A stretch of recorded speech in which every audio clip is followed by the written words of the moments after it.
Hello, and welcome to Message in the Middle with Marianne. We all know that life is hard, right? It's messy, it's unpredictable, but it can be wonderful all at the same time.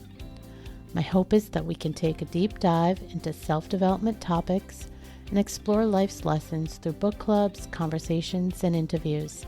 And together, we can uncover the lessons that others have already learned to help us navigate this crazy, wonderful ride called life.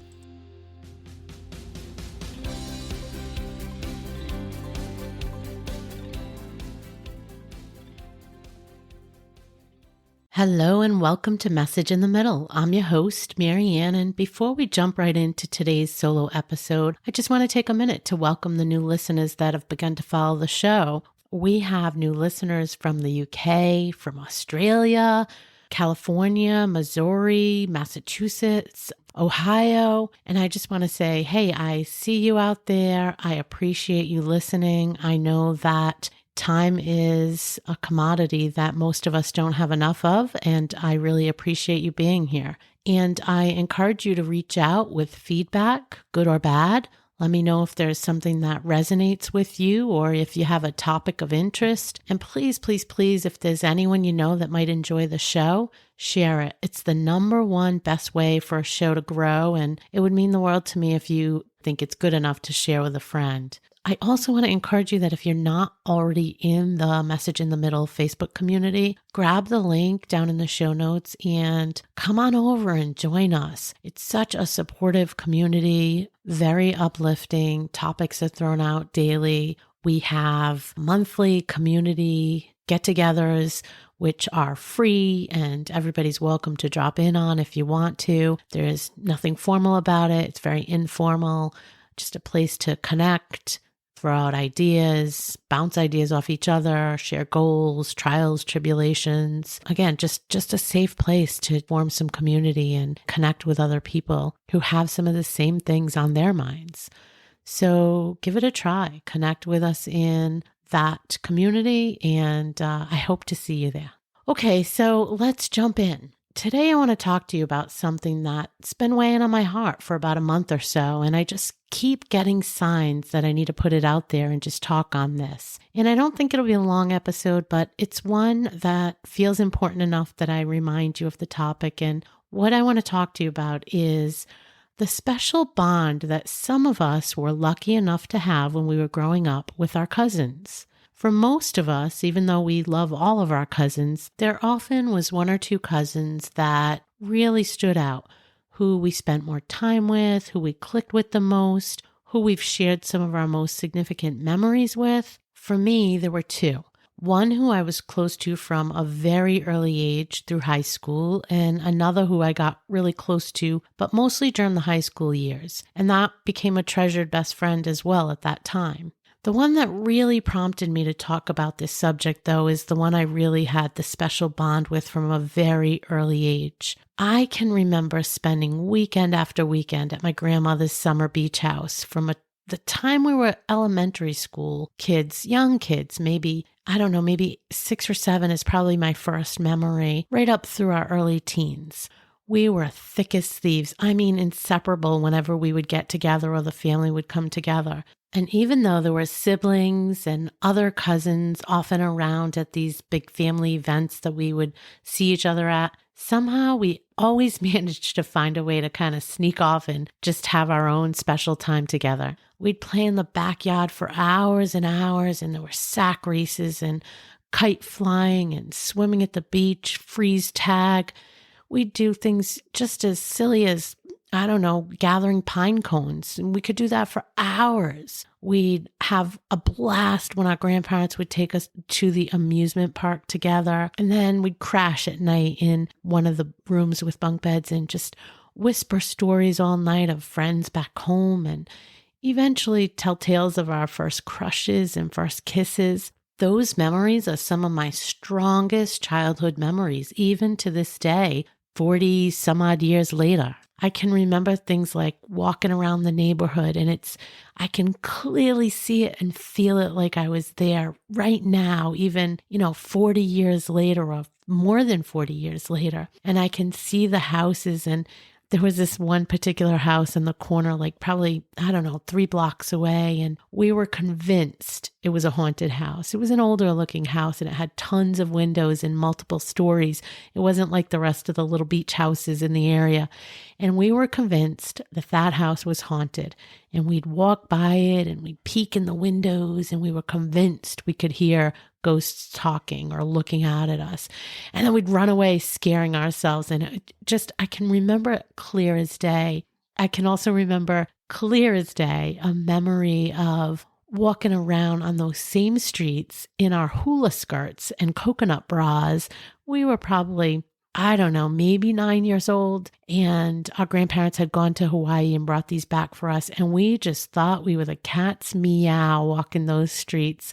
We couldn't have been cooler. And listen, this was in a very rural setting, very safe. And you guys know, we kind of all grew up around the same time back in the day. You could walk the neighborhood. So yeah, we walked a couple streets over and we were by ourselves. And we just thought we were so special walking around in those grass skirts with our bathing suits underneath. It's just hysterical. I think I'm going to try to dig up a picture and post it in the Facebook page when this episode goes live so you guys can check out what that memory actually looks like. Those examples are just a couple, but the truth is I have many examples like that are still so vividly clear to me. And looking back, while we both had our own challenges and family dynamics within our immediate families, that part of our childhood, it was pretty darn special. And I believe it had a profound impact on the way that I saw life back then.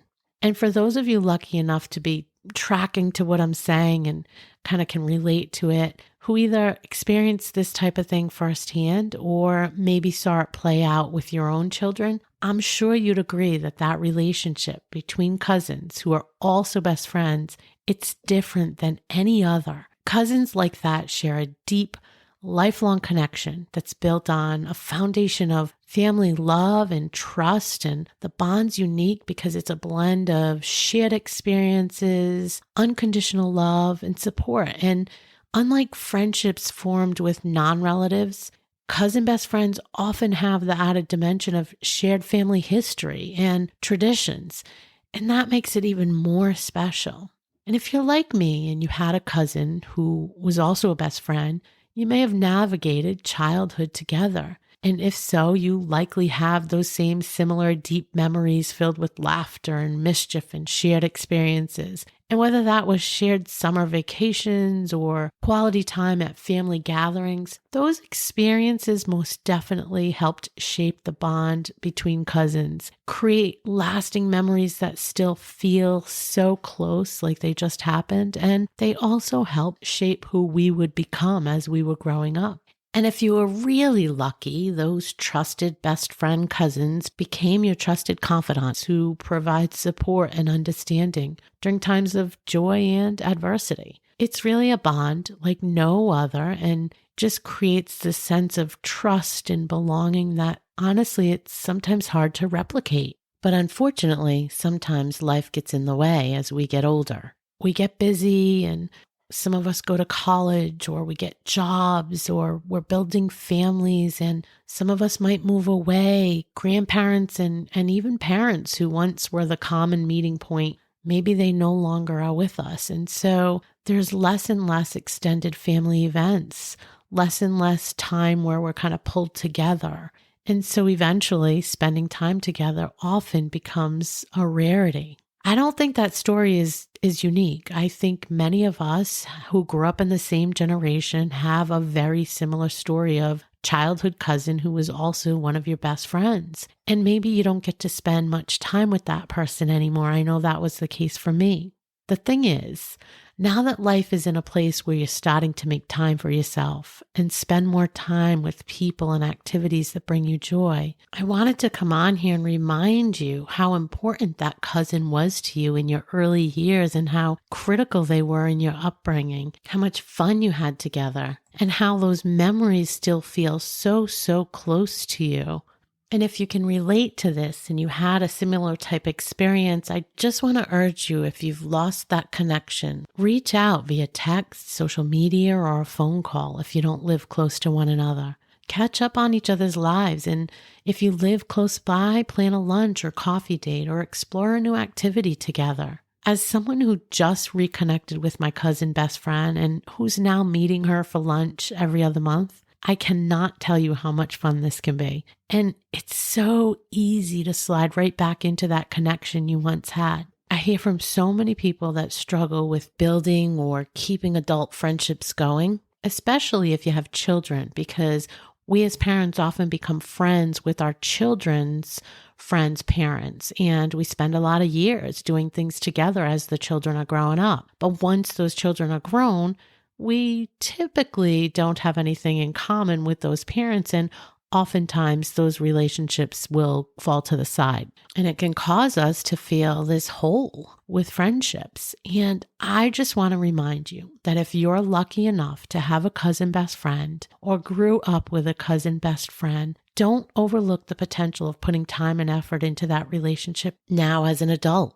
It's really a perfect time now in this middle-aged segment of our life when we're rethinking our priorities and shifting things. We're trying to kind of lean back into things that fill us up and that give us joy. And those friendships are still viable and they're worth the effort of nurturing. You might be surprised at how good it feels to get back together, to relive those feel-good memories, and honestly, to start building new ones. Take a chance, pick up the phone, reach out. I promise you, if you were lucky enough to have one of these relationships, it's going to be worth reconnecting. And listen, if you weren't lucky enough to have that type of relationship when you were growing up, but you are lucky enough to be parents or grandparents, and your children have first cousins or you have multiple grandchildren, foster and encourage this relationship because it's going to mean the world to them when they're growing up, but it also can become a lifelong friendship that really is a bond that can't be broken. Well, I'm not sure if this episode is going to resonate with you or not, but I hope it did. And I really hope that many of you have had the same experiences that I did and that you'll take that first step to rekindle or reconnect that relationship. I know for me, it's been really special to rekindle that relationship. We just slid right back into that same type of bond and closeness, and we're able to share many things that we haven't shared because now we're catching up in our adult lives and experience things differently through very experienced adult lenses. And we also have common family situations and things that we can talk about that we have shared history with. So it's even that more special. Thanks for listening, guys. Please don't forget to reach out and share the episode. Thank you for listening to this episode of Message in the Middle with Marianne. If you enjoyed the podcast, please take a minute to share it and write a review as it helps bring new listeners to our audience. If you'd like to keep the conversation going between episodes, please join us at Facebook group Message in the Middle with Marianne.